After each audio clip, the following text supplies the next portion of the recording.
Totoo ba na may P1000 cash aid ang laro para sa lahat ng miyembro?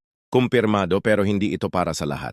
May mga kondisyon at kung isa ka sa milyon-milyong miyembro, kailangan mong malaman ngayon kung kasama ka.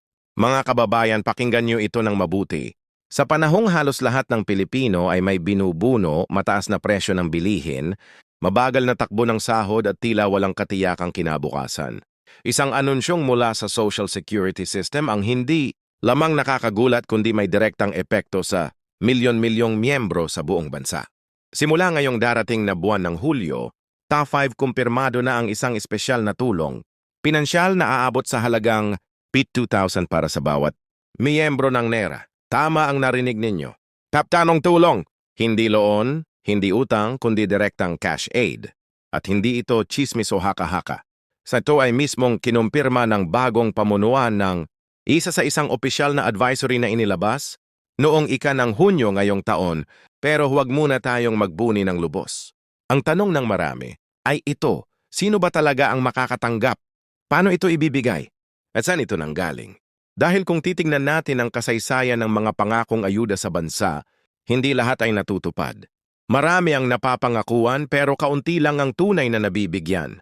Kaya ngayon himain natin ng malinaw, diretso at pataas kung ano ang meron sa tulong na ito nang naga. Ayon sa mga opisyal ng ahensya, ang tulong pinansyal na ito ay bahagi ng pinalawak na Recovery and Resilience program ng gobyerno. Layunin nitong mapagaan ang epekto ng sunod-sunod na krisis sa ekonomiya. Mula sa pandemya hanggang sa tumitinding inflation at maging ang epekto ng El Nino sa agrikultura at trabaho sa mga rehiyon. Pinunduhan ito mula sa isang special allocation sa national budget na inaprubahan ng Kongreso sa ilalim ng General Appropriations Act ng taong 2025. Ang pondo ay inaprubahan ng at sinangayunan ng Malacanang sa BUT Directive na inilabas ng Office of the President. Pero hindi ito basta-basta ibibigay sa lahat. May malinaw na mga batayan. Ayon, sa implementing guidelines, ang mga makatatanggap ng gurong cash aid ay iyaong mga aktibong miyembro ng isa sa loob ng nakaraang 12 buwan. Ibig sabihin kung ikaw ay nakapaghulog ng kahit 4 na buwang kontribusyon. Mula Hulyo 2024 hanggang Hunyo 2025 may kwalipikado ka. Kasama rin sa makatatanggap ang mga kasalukuyang pensyado, partikular na ang mga retirado, disability pensioners at survivors, basta't hindi sila nakatatanggap ng ibang regular na government assistance programs, tulad ng 4I o social pension mula sa Yahweh. Ang disbursement ay sisimulan sa unang linggo ng Hulyo at inaasahang tatagal hanggang sa huling bahagi ng Agosto. Ibig sabihin, hindi sabay-sabay ang paglabas ng ayuda. Ang schedule ay nakabase sa huling 2 numero ng iyong na-add a number halos, kapareho ng sistema sa monthly pension releases. Halimbawa, kung ang number mo ay nagtatapos sa 9 at 8 maaari mong asahan ang pagpasok ng ayuda. Sa iyong UMID card o enrolled bank, account sa ikatlong linggo ng Hulyo. Kung wala ka pang bank account na nakalink sa RS, pinapayuhan kang mag-enroll sa RS Disbursement, Account Enrollment Module ODM, sa kanilang official website o sa pinakamalapit na RER branch. Ngayon, maraming nagtatanong, paano kung voluntary member ako? Paano kung self-employed? Paano kung mali? Ang sagot, sakop din kayo. Ang guidelines ay malinaw na nagsasabing ang lahat ng member classification, employed, self-employed, voluntary, household worker at lazy ay sakop ng programang ito. Basta't aktibo at may sapat na kontribusyon sa loob ng huling lingaw buwan. Kung iisipin natin bihira ang ganitong uri ng tulong mula sa Raya, hindi ito loan condemnation, hindi ito pension increase. Isa itong one-time financial assistance na may layuning makabawi ang mga manggagawa, lalo na ang mga nasa mababang antas ng kita mula sa napakaraming gastos at pagbagsak ng purchasing power. Ang dahalaga ito sa pipinuan down sa panahong ito ay hindi biro. Pambayad sa 2 buwan ng renta, pang-enroll ng isang anak sa public school o pantusto sa bigas, kuryente at tubig ng isang pamilya sa loob ng ilang linggo. Ngunit ang mas malalim na tanong dito ay ito, sustainable ba ang ganitong klaseng programa? Ayon sa mga economic planners at analysts, ang sagot ay kung ito ay targeted at may sapat na fiscal space. Sa kaso ng SS, ginamit ang actuarial reserves at government subsidy upang tiyaking hindi maapektuhan ang regular na pension fund. At ayon sa mga opisyal ng ahensya, walang maaantala o mababawas sa buwan ng pensyon ng mga retirado kahit ipatupad ang cash aid na ito. May buffer fund umano na isinama sa financial planning. Simula pa nung huling quarter ng 2024. Pero sa kabilang banda, hindi rin ito pang matagalang solusyon.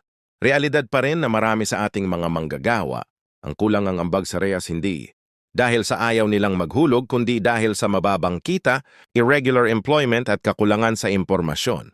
Marami ang nagtatrabaho sa informal sector, mga tricycle driver, street vendor, construction worker o yung mga pakyawan, kung magtrabaho na walang kasiguraduhang makapaghuhulog ng buwanang kontribusyon. Ang resulta, milyon-milyong Pilipino ang hindi nakikinabang ng buo sa mga benepisyo ng ISIS lalo na sa mga panahong pinakakailangan nila ito tulad ng pagkakasakit, pagkamatay ng kaanak o pagre-retiro.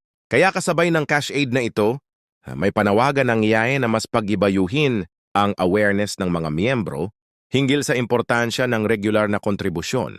Hindi sapat na umasa lamang sa ayuda tuwing may krisis. Kailangan nating makita ang mas malawak na larawan na ang laya ay hindi lamang para sa ngayon kundi para sa hinaharap. Kung maituturo sa bawat manggagawa ang kahalagahan ng kahit maliit pero tuloy-tuloy na hulog, mas marami ang mabibigyan ng proteksyon at seguridad. Hindi sa lahat ng oras ay may emergency fund na ganito.